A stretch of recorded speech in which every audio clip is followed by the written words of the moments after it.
ಮಂಗಳವಾರದಲ್ಲಿ ಮಂಗಳ ಪೂಜೆಗೆ ಬಾರಮ್ಮ, ಮಂಗಳವಾರದಲ್ಲಿ ಮಂಗಳ ಪೂಜೆಗೆ ಬಾರಮ್ಮ.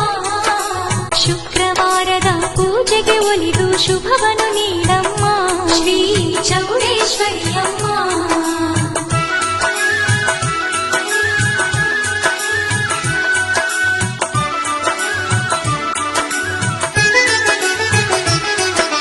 ಮಂಗಳವಾರದಲ್ಲಿ